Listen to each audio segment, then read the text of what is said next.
नमस्कार trading aspirants में आप सभी का स्वागत है। आज देखने वाले हैं कि मार्केट में कौन से दो टाइप के एनालिसिस होते हैं। ठीक है, एनालिसिस मतलब क्या? एनालिसिस का हिंदी ट्रांसलेशन होता है विश्लेषण। विश्लेषण मतलब क्या? इन वेरी सिंपल लैंग्वेज, विश्लेषण या एनालिसिस मतलब कंपनी का पास्ट देख के कंपनी का फ्यूचर डिसाइड करना या फिर जज करना। डिसाइड तो हम नहीं कर सकते, हम लोग जज कर सकते हैं, और वो देख के कंपनी में इन्वेस्ट करना या कंपनी में ट्रेडिंग करना। ठीक है, तो एनालिसिस मार्केट में आपको दो टाइप के देखने मिलेंगे, टेक्निकल और फंडामेंटल। हमारे चैनल पे हम लोग बात करेंगे टेक्निकल एनालिसिस के बारे में, लेकिन दोनों का फर्क पहले जान लेते हैं कि क्या फर्क है दोनों में, टेक्निकल एनालिसिस और फंडामेंटल एनालिसिस। पहले मैं आपको दोनों का थोड़ा मीनिंग बता देता हूँ। टेक्निकल एनालिसिस मतलब क्या? चार्ट्स दिखना, चार्ट के ऊपर जो कैंडलस्टिक पैटर्न्स वगैरह बने वो दिखना in very simple language, indicator लगाना और डिसाइड करना कि अभी इस कंपनी के शेयर का प्राइस ऊपर जाएगा या नहीं जाएगा, शेयर का प्राइस ऊपर जाएगा या नीचे आएगा। फंडामेंटल में क्या होता है? फंडामेंटल में आप पूरा का पूरा बिजनेस ऐसे सोचते हो कि मुझे इस बिजनेस में या इस कंपनी में इन्वेस्ट करना है। आप चार्ट्स बहुत कम देखते हो फंडामेंटल में, या देखते ही नहीं हो। आप ये देखते हो कि कंपनी का पिछला रिकॉर्ड क्या है, कंपनी ने कितना प्रॉफिट दिया है पिछले 5 साल में, कंपनी का पी रेशो क्या है, या फिर अभी कोई न्यूज़ है क्या जिसकी वजह से कंपनी का शेयर का प्राइस बढ़ने वाला है, या कंपनी का बहुत सारा प्रॉफिट होने वाला है। शेयर के प्राइस में आप बहुत कम सोचते हो, आप कंपनी के प्रॉफिट के बारे में सोचते हो। आप इस तरह बिहेव करते हो जैसे कि कंपनी आपकी खुद की है। ठीक है, फंडामेंटल एनालिसिस में। और आप पैसा लगाते हो बिजनेस में। शेयर प्राइस पे आपका ध्यान होता है, लेकिन आपका मोटो वो नहीं होता कि मुझे शेयर प्राइस पे ध्यान देना है। आपका ध्यान होता है उस कंपनी के बिजनेस पे, कंपनी बिजनेस कैसा चला रही है। ठीक है, टेक्निकल में आपका पूरा ध्यान होता है उस कंपनी के शेयर प्राइस पे। ये बेसिक थोड़ा सा एक फर्क है। ठीक है, चलो अभी जान लेते हैं, कुछ पॉइंट्स पे बात करते हैं कि टेक्निकल और फंडामेंटल में एग्जैक्टली क्या फर्क होता है। ठीक है, टेक्निकल एनालिसिस कौन करता है? जो ट्रेडर्स होते हैं। ट्रेडर्स मतलब कौन? अगर आपको ट्रेडर्स और इन्वेस्टर्स में फर्क नहीं मालूम है तो आप मेरा पहला वीडियो जाके देख सकते हैं कि मार्केट में कौन से टाइप के लोग होते हैं। ठीक है, ये मेरा पहला वीडियो है, मैं डिस्क्रिप्शन में लिंक डाल दूंगा, और वैसे ही आपको लिस्ट में वो मिल जाएगा। ठीक है, चलो देख लेते हैं कि टेक्निकल एनालिसिस कौन करता है। तो ट्रेडर्स करते हैं, और फंडामेंटल एनालिसिस कौन करता है? तो वो इन्वेस्टर्स करते हैं। हाँ, तो टेक्निकल में क्या होता है कि आप किसी कंपनी का चार्ट देखते हो, जैसे मैंने अभी बोला, आप किसी कंपनी का चार्ट देखते हो, इंडिकेटर लगाते हो, कैंडल पैटर्न देखते हो, और आप शेयर के प्राइस पे ध्यान देते हो। इन्वेस्टर्स क्या करते हैं? फंडामेंटल एनालिसिस देखते हैं, मतलब कंपनी का पूरा पिछले 5 साल का रिकॉर्ड देखते हैं, और फिर सोचते हैं कि पैसा लगाओ या नहीं लगाओ। ठीक है, तो वो इन्वेस्ट करते हैं कंपनी में। तो इन्वेस्टर्स यूज करते हैं फंडामेंटल एनालिसिस, ट्रेडर्स यूज करते हैं टेक्निकल एनालिसिस। दूसरा पॉइंट, टेक्निकल एनालिसिस में आप शॉर्ट ड्यूरेशन में ही पैसा लगा सकते हो। शॉर्ट टर्म ट्रेडर्स यूज करते हैं टेक्निकल एनालिसिस का, लेकिन आप बहुत ज़्यादा विश्वास नहीं रख सकते टेक्निकल एनालिसिस पे। आप बहुत ही शॉर्ट ड्यूरेशन के लिए टेक्निकल एनालिसिस यूज कर सकते हो, लाइक 2 और 3 मंथ्स। उसके बाद आपका जितना भी प्रॉफिट है आप उसे एग्जिट करो, ये मेरा रिकमेंडेशन है। ठीक है, टेक्निकल एनालिसिस के बेस पे आप लॉन्ग टर्म इन्वेस्टमेंट नहीं कर सकते, उसके लिए आपको फंडामेंटल प्लस टेक्निकल का थोड़ा जोड़ होना चाहिए। ठीक है, और फंडामेंटल वाले लॉन्ग ड्यूरेशन के लिए रख सकते हैं पैसा। जो लोग फंडामेंटल एनालिसिस कर रहे हैं, जिन्हें कंपनी का पूरा अता पता है, वो लोग फंडामेंटल एनालिसिस जरूर कर सकते हैं। नहीं मतलब किया है उन लोगों ने, लॉन्ग टर्म के लिए इन्वेस्ट कर सकते हैं, ऐसा बोलना था मुझे। ठीक है, वो लॉन्ग टर्म के लिए इन्वेस्ट कर सकते हैं। तो एक बात तो आपने दूसरी जान ली कि टेक्निकल में कौन पैसा लगा सकता है? जिनका विजन शॉर्ट टर्म का है। फंडामेंटल में जिनका विजन लॉन्ग टर्म का है। ठीक है, चलो एक्यूरेसी फंडामेंटल में मैं ऐसा नहीं बोलूंगा कि बहुत कम है, लेकिन क्या होता है कि जब आप चार्ट देख रहे हो, व्हाट इज चार्ट? चार्ट मतलब क्या? कंपनी के प्राइस का मूवमेंट है ना, शेयर प्राइस का मूवमेंट। तो हो सकता है कि आपसे बहुत ज्यादा अच्छा फंडामेंटल एनालिस्ट बैठा है और वो पैसा लगा रहे हैं। चार्ट क्या बोल रहा है कि कंपनी के शेयर का प्राइस कैसे ऊपर गया या कैसे नीचे आया। ठीक है, तो चार्ट से आप बहुत अच्छा डिसीजन ले सकते हो as compare to fundamental.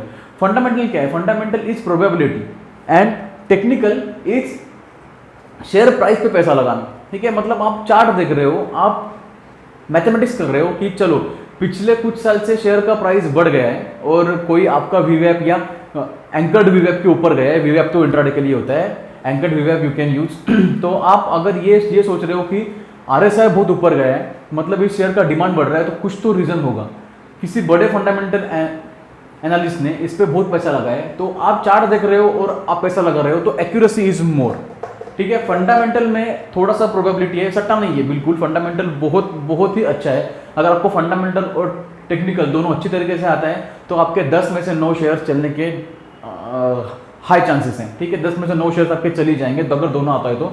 But still technical अगर आपका अच्छा है तो आपके 10 में से 7 या 8 शेयर चलेंगे। फंडामेंटल अगर आपका अच्छा है तो आपके 10 में से 6 शेयर्स ऐसे चलेंगे कि वो आपके जो बचे हुए 4 शेयर्स हैं उसका पूरा लॉस आपका भर के और आपको प्रॉफिट दे देंगे। ठीक है, तो फंडामेंटल में पावर थोड़ी ज़्यादा है, टेक्निकल में एज कंपेयर टू पावर कम है लेकिन एक्यूरेसी बहुत ज़्यादा है। ठीक है, मतलब मैं क्या बोलना चाहता हूँ कि टेक्निकल में आपको किसी शेयर में 20 या 25% का टारगेट रख रहे हो, गुड। ठीक है, 20-25% आपको मिल ही जाएगा। फंडामेंटल में आप 70-80% का भी टारगेट रख सकते हो।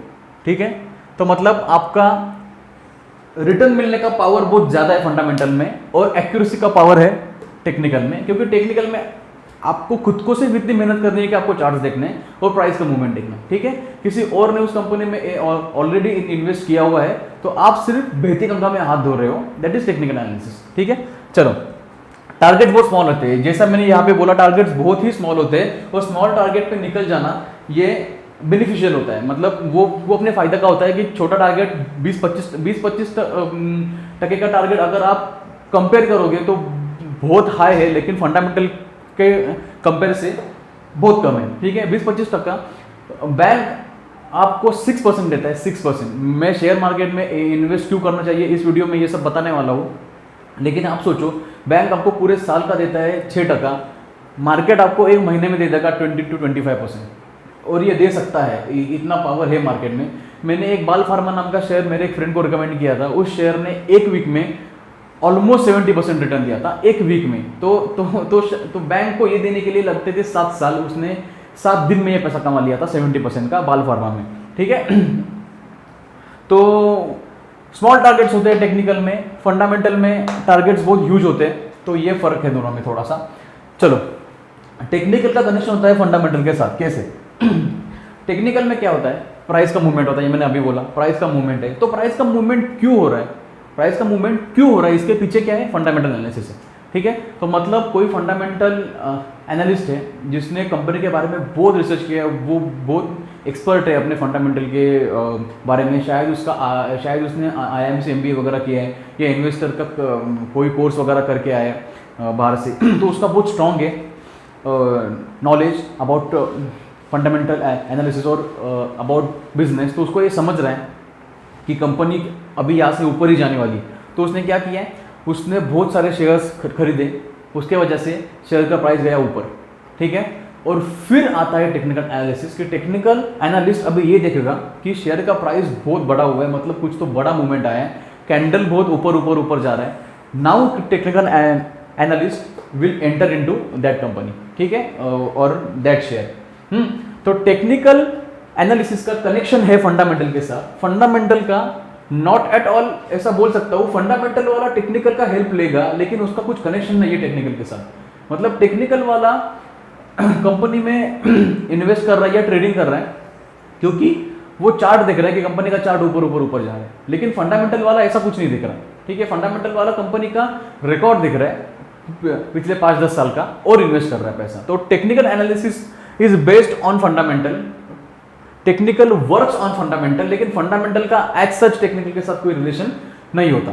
ठीक है, आपको बहुत सारे लोग मेरा गलती में निकाल सकते हैं कि नहीं होता है वगैरह, लेकिन ये बात सच है। मैं आपको मेरे वीडियो में पूरी सच बातें बताता हूँ, मुझे कुछ छुपाना नहीं है और मुझे छुपाना आता भी नहीं है। ठीक है, तो अगर आप किसी दूसरे का सुन के बोल रहे हो कि नहीं रिलेशन होता है, तो फिर आप अपने तरीके से ट्रेडिंग करो। जो लोग मेरा सुन के कर रहे हैं वो लोग मेरा तरीका अपनाओ। ठीक है, चलो, easy to learn and technical analysis बहुत इजी है, बहुत इजी। अगर आप 2 या 3 साल से मार्केट में हो तो आपका टेक्निकल एनालिसिस पे अच्छा होल्ड आ जाएगा। हाँ, 100% प्रॉफिट नहीं होगा, आपके 10 में से ऐसा हो सकता है कि पहले 6 शेयर चलते थे, 10 में से 6 शेयर आपके चल जाते थे, 2 साल में आपके 10 में से 8 या 9 शेयर चलने लगे। 10 में से 10 कभी नहीं चलेंगे, या फिर चल भी सकते हैं तुक्का। 10 में से 9 शेयर का आपका अच्छा रिकॉर्ड हो जाएगा, 10 में से 8 या 9 शेयर का रिकॉर्ड हो सकता है आपका टेक्निकल एनालिसिस पे। फंडामेंटल कभी कभार किसी की पूरी लाइफ चली जाती है, फिर भी वो फंडामेंटल एनालिसिस अच्छा नहीं कर पाता। क्यों? क्योंकि वो बहुत टफ है। फंडामेंटल एनालिसिस के लिए आपको बिजनेस माइंड चाहिए, फंडामेंटल एनालिसिस के लिए आपको बिजनेस की समझ चाहिए, आपको आपका विजन पूरा चारों तरीके से खोल के रखना पड़ेगा कि मार्केट में क्या चल रहा है, न्यूज़ में क्या है, गवर्नमेंट का पॉलिसी कौन सा है, ये सब आता है फंडामेंटल एनालिसिस के अंडर। और ये सीखने के लिए कभी कभी लोगों की पूरी लाइफ चली जाती है, फिर भी लोग उतने एक्यूरेसी नहीं ला पाते। ठीक है, तो फंडामेंटल एनालिसिस बहुत स्ट्रांग है, लेकिन टेक्निकल एनालिसिस बहुत इजी टू लर्न है और रिजल्ट अच्छा देता है एज कम्पेयर टू फंडामेंटल। ठीक है, तो ये था फ़र्क।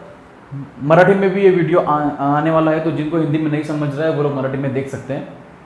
तो अगर आपको ये वीडियो अच्छा लगे तो प्लीज़ लाइक करना, शेयर करना, चैनल को सब्सक्राइब करना। Thank you.